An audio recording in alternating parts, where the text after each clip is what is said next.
recording I got this morning off my laptop because I've got to mute out the doctor's name. Alright, you recording this? No. Alright, well I'm recording this. My name's Ross. Alright, Ross. You want me to record it? No, you don't have to. I'll record it if you Everything, I think there's a lot of, shall we say, discretionary powers that the police are not being given and have been taken away because they're enforcing political will and not real law. It's actually a health crisis, mate. It is a whole of government approach. 10 people have died since January. 10 people. Well, don't touch it. Mate. Have you got a medical exemption, yes or no? If you're serious about this, don't touch it. I'll show you. You can take notes. If you're serious about your...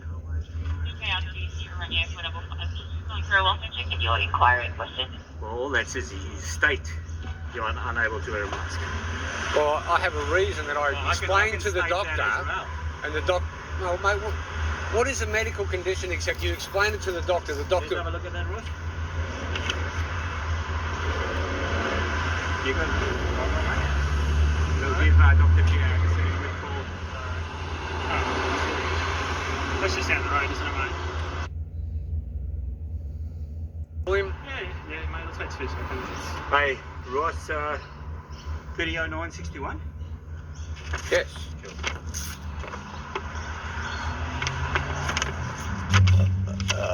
Pardon me.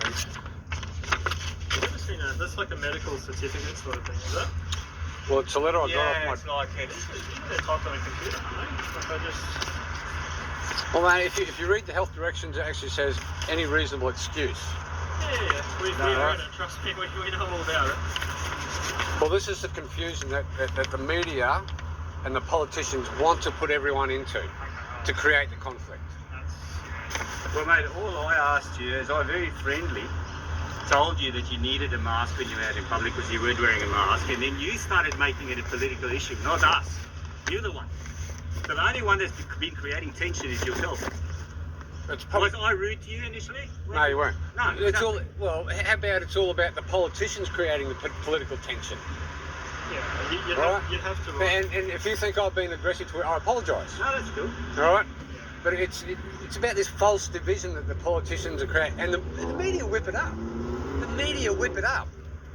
All they do is report about how many cases there are. They stop reporting how many deaths there are because that number is so low, it doesn't go with their narrative. It's the whole gaps and silences argument. We get it every day at work, mate. Like, we understand where you're coming from. We're part of that as well. But at the end of the day, though, we still have the job we've got to do. So, mate, unfortunately, look, I don't want to bring this to light with you because you've been pretty good. So you've been really good. Yeah. Unfortunately, this is probably what happened in the 1930s, where a certain amount of people who were just protecting their jobs followed the narrative of that political party that was gaining power at that time, and they wound up plunging the whole planet into war.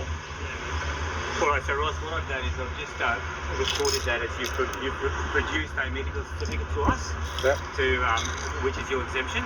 All right, I'll accept that exemption.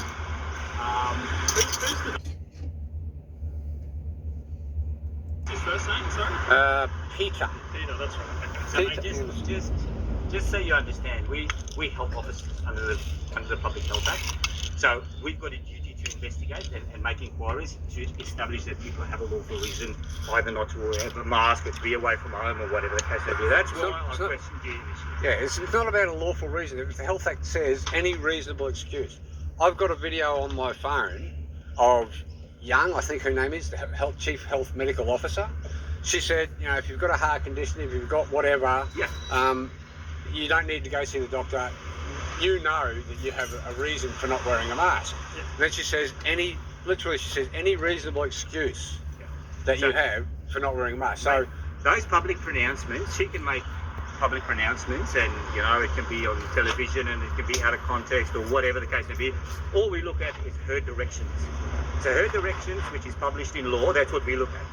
So we look at the exemptions published in law, and if you satisfy one of these exemptions, we've got no dramas. You're free to go. That's the problem. A lot of people aren't looking at those directions correctly and interpreting them for themselves. Correct. All right, buddy. Have a good one, mate. All right. Catch you guys. Thanks, mate.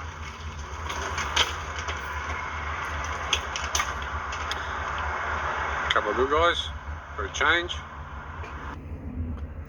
There you go. It just sounds like a sleight of hand from the public health officer. Difference compared to what she says in public to what she writes in private, and they follow. Go read, understand what they follow, and interpret it for yourself. Cheers.